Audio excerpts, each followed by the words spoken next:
ओम शांति। कर्म का फल कब और कैसे मिलता है? देखिए, आप ये जान लो कि कर्म कभी व्यर्थ नहीं जाता। जैसे बीज बोया जाता है तो फल पाने में समय लगता है, वैसे ही कर्मों के परिणाम भी समय के साथ प्रकट होते हैं। कोई भी कर्म तुरंत अपना फल नहीं देता, क्योंकि ब्रह्मांड का तंत्र धैर्य, न्याय और संतुलन के सिद्धांत पर चलता है। मनुष्य अधीर होता है, वो चाहता है कि आज किया गया प्रयास कल ही रंग लाए, पर समय का नियम ऐसा नहीं है। भगवान कहते हैं, जो कर्म करता है उसे अपने हृदय में यह निश्चय कर लेना चाहिए कि उसका फल उसे मिलेगा ही, चाहे देरी हो जाए, लेकिन अन्याय कभी नहीं होगा। इस बात पर आप विशेष ध्यान दो, जब कोई कर्म किया जाता है तो वो ब्रह्मांड में एक ऊर्जा की तरह प्रभावित हो जाता है।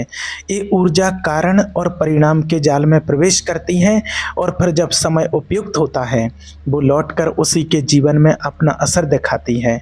अच्छे कर्मों के फल भी आते हैं, बुरे कर्मों की सजा भी सुनिश्चित होती है, लेकिन दोनों के आने का मार्ग और समय अलग होता है। कई बार जीवन हमें प्रतीक्षा की परीक्षा में डालता है, लेकिन अगर श्रद्धा बनी रहे तो देर से ही सही, लेकिन फल अवश्य मिलता है। कर्म का फल कैसा होगा, यह इस बात पर निर्भर करता है कि कर्म किस भावना, किस उद्देश्य और कितनी निष्ठा से किया गया है। श्री कृष्ण जी भी कहते हैं, अगर कोई व्यक्ति केवल फल की इच्छा में कर्म करता है तो वो बंधन का कारण बनता है, लेकिन यदि वही कार्य निष्काम भाव से किया जाए तो वो मोक्ष की ओर ले जाता है। यह जीवन का रहस्य है कि जो अपने कर्तव्य को पूजा मानकर करता है उसे चिंता करने की आवश्यकता नहीं होती, क्योंकि उसका कर्म ही उसका सबसे बड़ा योग है। संसार में जो कुछ भी होता है वह आपके कर्मों की प्रतिक्रिया है। यदि आज कोई आपके साथ अन्याय करता है तो वह शायद आपके पूर्व जन्म का किसी कर्म का परिणाम हो, और यदि आज तुम किसी के लिए कुछ अच्छा करते हो तो वह कल किसी और रूप में आपके जीवन में लौट करके आएगा। ये चक्र कभी नहीं रुकता। इसलिए श्री कृष्ण जी भी बार बार कहते हैं कि कर्म करो, फल की चिंता मत करो। कभी कभी आप सोचते हो कि मैंने अच्छा किया, फिर भी मेरे साथ बुरा क्यों हुआ, लेकिन आपको ये समझना होगा कि कर्मों का हिसाब केवल इस जन्म से नहीं बल्कि अनेक जन्मों से जुड़ा होता है। आत्मा अमर है और वह अनेक जन्मों लेकर के आती है। जो फल अभी नहीं मिला वो भविष्य में मिलेगा, और जो दुख आज झेलना पड़ रहा है वह किसी पूर्व जन्म का परिणाम भी हो सकता है। यही कारण है कि श्री कृष्ण जी भी कहते हैं कि तुम केवल अपने वर्तमान को सुधारो, बाकी सब मुझ पर छोड़ दो। हर कर्म एक बीज है और हर बीज को अंकुरित होने के लिए समय चाहिए। कुछ कर्म तुरंत फलित हो जाते हैं, जैसे कि अग्नि में हाथ डालो तो तुरंत जलन होती है, लेकिन कुछ कर्म गहरे होते हैं, जैसे भूमि में डाले गए बीज, जिन्हें फल बनने में महीने और वर्षों लगते हैं।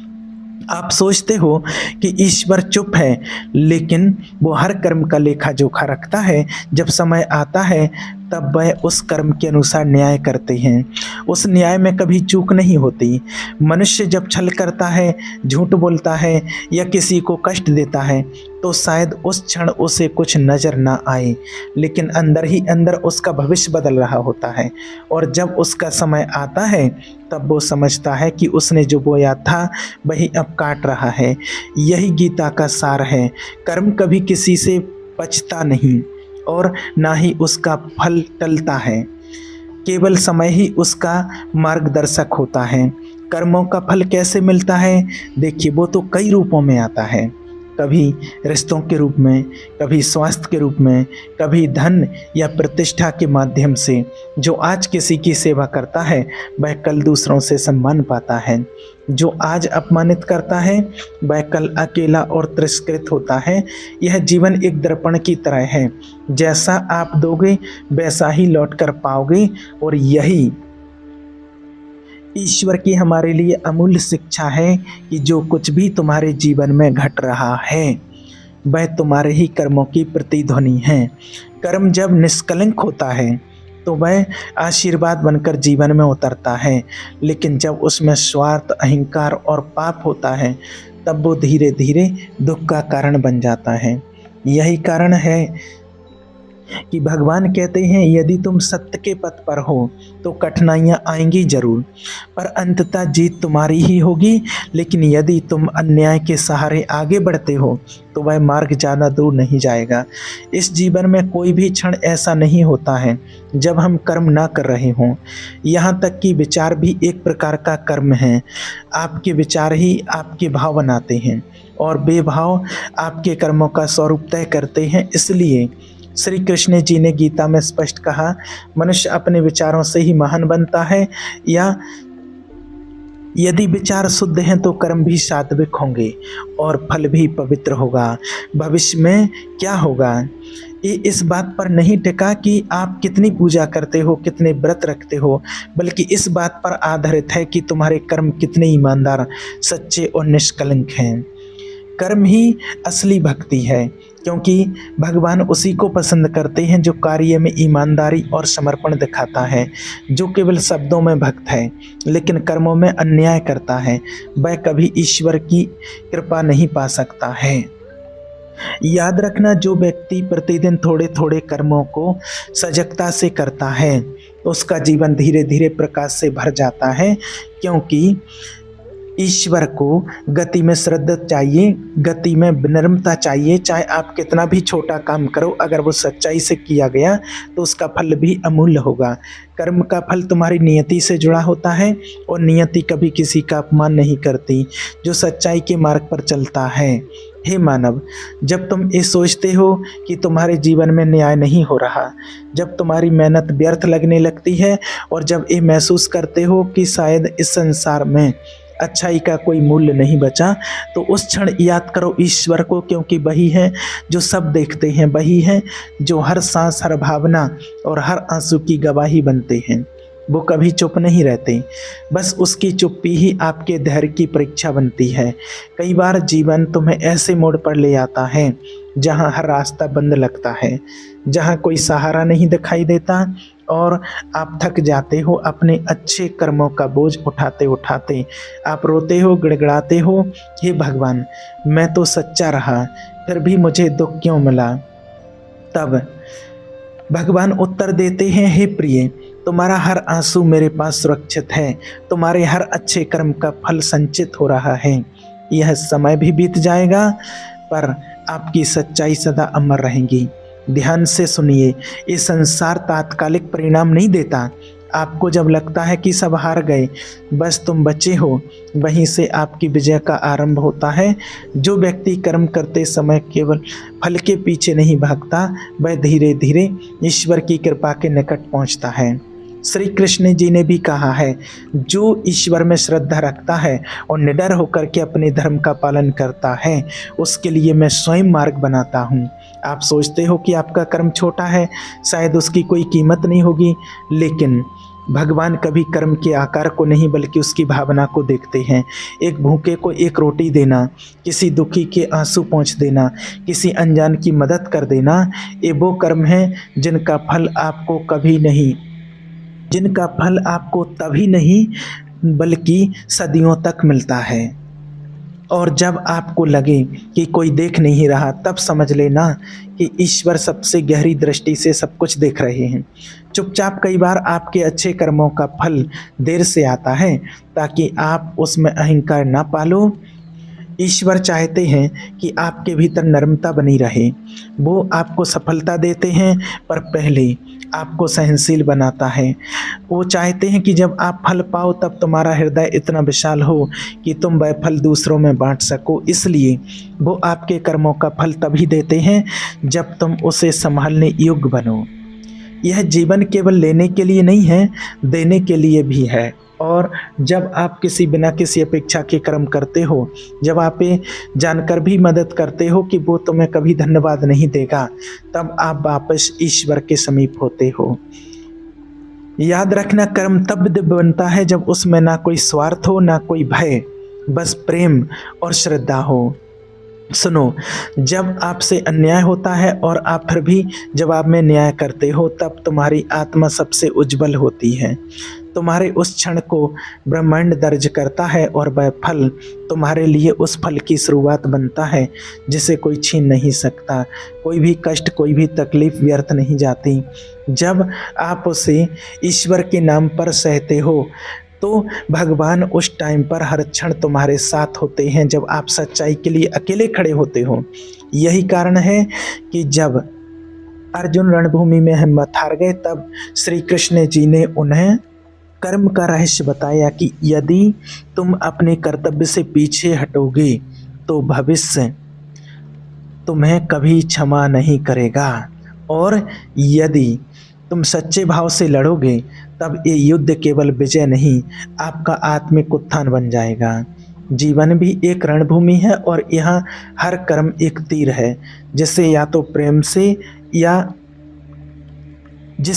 प्रेम से चलाओ या अधर्म से, लेकिन याद रखो हर तीर वापस लौटकर जरूर आता है।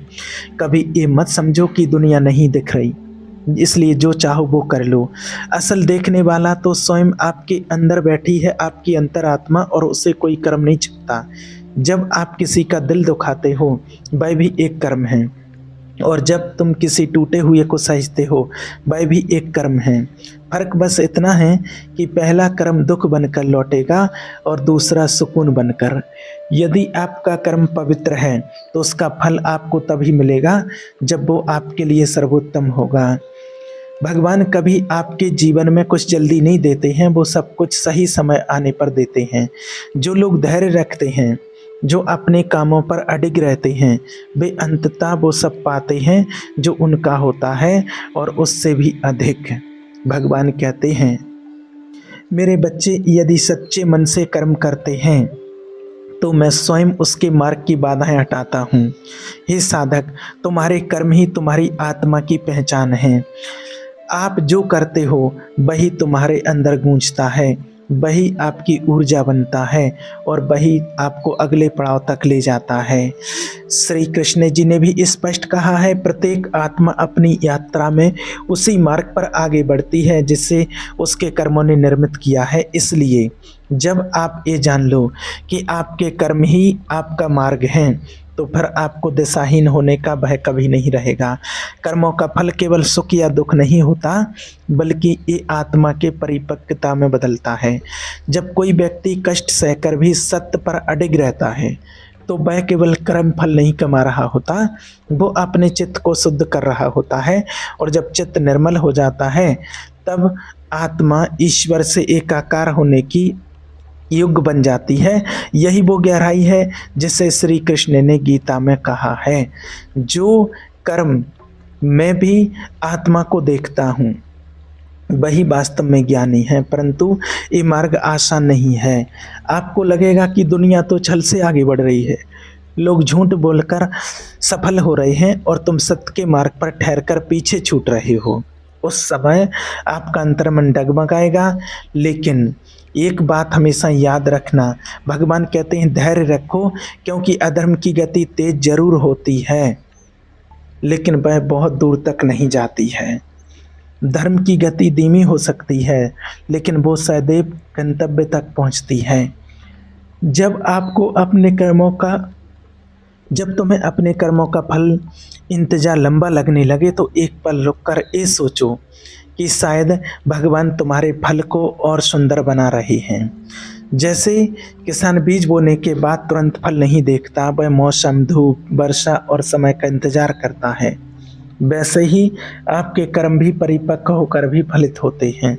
यदि जल्दी मिल जाए तो आप उसका मूल्य नहीं समझोगे, लेकिन यदि देर से आए तो वो आपकी आत्मा को संपूर्णता का अनुभव कराएगा। जो व्यक्ति कभी शिकायत नहीं करता, जो हर परिस्थिति में कर्म करता रहता है, वह वास्तव में कर्मयोगी होता है।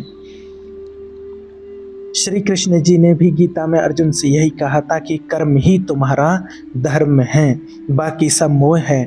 इसलिए जब जीवन कठिन हो, लोग तुम्हारे साथ अन्याय करें, तब भी कर्म करते रहो, क्योंकि सच्चा कर्म तुम्हारे आत्मबल को मजबूत करता है। और जब आत्मबल बढ़ता है तो फिर कोई भी दुख, कोई भी विफलता आपको तोड़ नहीं सकती है। सुनो, कर्म केवल बाहरी क्रिया नहीं है, वह आपकी सोच, आपके संकल्प और आपके इरादों से भी बनता है। अगर तुम्हारा हृदय स्वार्थ, ईर्ष्या या अहंकार से भरा है तो अच्छे कार्य भी अंततः अशुद्ध हो जाते हैं। पर यदि तुम्हारी भावना निर्मल है तो छोटे से छोटा कार्य भी ब्रह्मा की, ईश्वर की पूजा बन जाता है। याद रखना, भावना शुद्ध हो तो हर कर्म यज्ञ बन जाता है। और जब तुम ये समझ जाओगे कि जीवन में जो भी हो रहा है वो तुम्हारे ही कर्मों की प्रतिध्वनि है, तब शिकायतें समाप्त हो जाएंगी। तब तुम किसी को दोष नहीं दोगे, न भाग्य को कोसोगे, न ईश्वर को। तुम जानोगे कि जो भी आया, तब तुम्हारी शिकायतें समाप्त हो जाएंगी। तब तुम किसी को दोष नहीं दोगे, न भाग्य को कोसोगे, न भगवान को। तुम जानोगे कि जो भी आया है वो आपके अंदर से निकला था। और जब ये आत्मज्ञान आपको प्राप्त होगा तब आप अपने कर्मों में सजग हो जाओगे। यही वो क्षण होगा जब तुम्हारा जीवन ईश्वरमय बनने लगेगा, ईश्वर के लिए बनने लगेगा। जो कर्म अभी परिणाम नहीं दे रहा है वो कहीं अंदर जाकर जड़ें जमा रहा है, और जब समय आएगा तो वो वृक्ष बनकर आपको छांव भी देगा और फल भी। बस आपको अपने अंदर विश्वास बनाए रखना है उस ईश्वर पर जो अदृश्य है, वो सदा सजीव हैं। भगवान कहते हैं, सबके कर्म का लेखा रखता हूँ और समय आने पर न्याय करता हूँ। लेकिन आपको ये जानना जरूरी है कि कुछ कर्मों का फल तात्कालिक नहीं होता, क्योंकि वे आपकी आत्मा की परीक्षा के लिए, जैसे तपस्वी कठिन साधना करते हैं पर वर्षों बाद सिद्धि मिलती है, वैसे ही आप जब सच्चाई से जूझते हो तो आपकी आत्मा महान बनने के लिए परिपक्व हो रही होती है। और ये परिपक्वता ही आपको उन ऊंचाइयों तक ले जाती है जहाँ केवल गिने चुने पहुँचते हैं। तो हे आत्मन, यदि आपका हृदय शुद्ध है, कर्म सच्चे हैं और मन में श्रद्धा है तो आपको कोई रोक नहीं सकता। भले ही समय देरी करे, लेकिन ईश्वर कभी अन्याय नहीं करता। यह संसार कुछ समय के लिए आपको अनदेखा कर सकता है, लेकिन परमात्मा आपके हर कर्म के साक्षी बनते हैं, और जो कुछ देता है वो ना कभी अधूरा होता है ना ही देर से आता है, वह बस सही समय पर आता है। इसलिए कहा जाता है कि हे आत्मन, आपका हर कर्म चाहे वो कितना भी सूक्ष्म क्यों ना हो, ईश्वर के न्याय से बच नहीं सकता। कई बार आप सोचते हो कि तुमने किसी के साथ अन्याय किया और वो भूल गया, समय बीत गया, लेकिन समय कभी भूलता नहीं है। ईश्वर के दरबार में हर कर्म दर्ज होता है, और जब तुम्हारी आत्मा अगले पड़ाव के लिए ओर बढ़ती है तो वो कर्म आपके साथ चल पड़ते हैं, जैसी छाया सूरज के साथ चलती है। श्री कृष्ण जी कहते हैं, आत्मा शरीर बदलती है लेकिन कर्मों का संस्कार उसके साथ चलता है। जैसे वायु शहद गंध पुष्प से अलग नहीं होती, वैसे ही आत्मा कर्मों के प्रभाव से कभी अलग नहीं होती। इसलिए जो दुख आज मिल रहा है, हो सकता है कि वह उस जीवन की प्रतिक्रिया हो जिसे आप भूल चुके हो, और जो सुकून आज मिल रहा है वह भी किसी ऐसे कर्म की सौगात है जिसे कभी श्रद्धा से किया गया था। जब इंसान जन्म लेता है तो वो खाली हाथ नहीं आता है, वो कर्मों की गठरी लेकर आता है।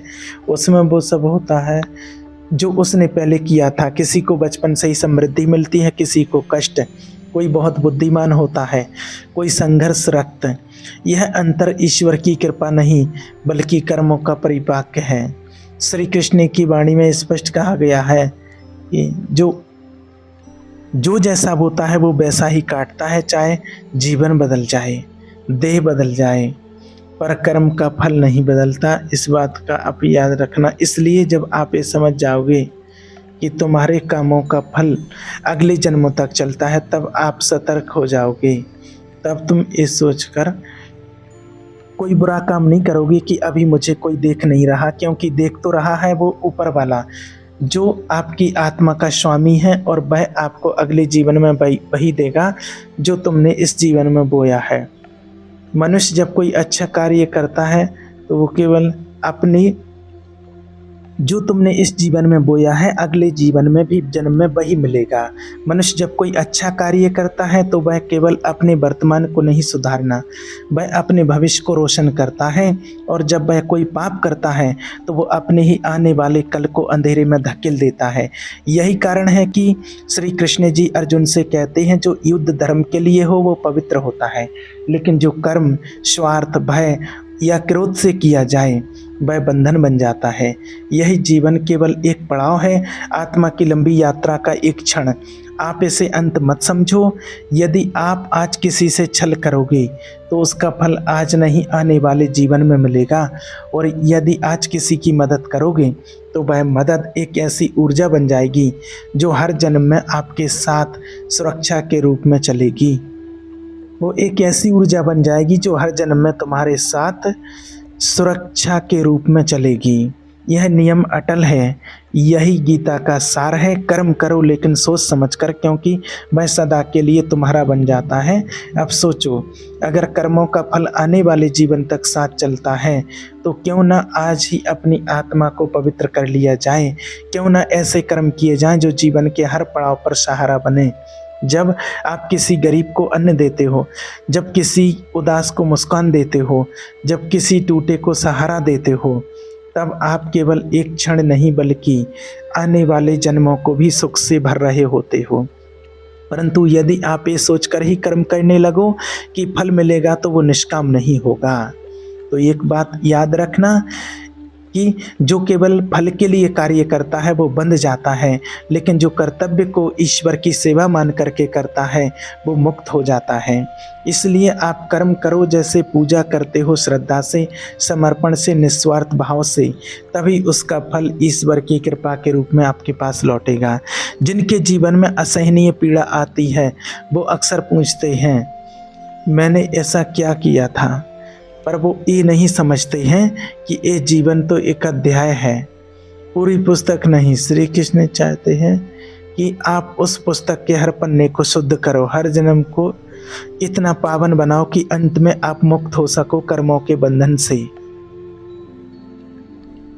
इसलिए जब आप किसी के साथ अगली बार कठोर हो, किसी की भावनाओं से खेलो या किसी की पीड़ा का कारण बनो, तब एक बार ये सोच लेना कि ये कर्म तात्कालिक नहीं है, ये आपके भाग्य की दीवार पर लिखा जाएगा, और जब वो दीवार टूटेगी तो मलबा आपके ही सिर पर गिरेगा।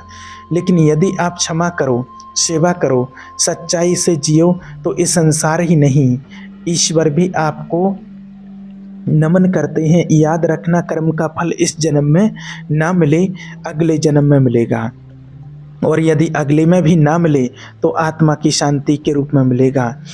ईश्वर के घर में देरी है पर अंधेर नहीं, उसकी दृष्टि गहरी है।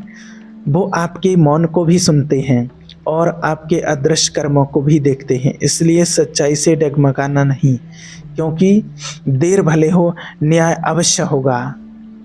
ओम शांति।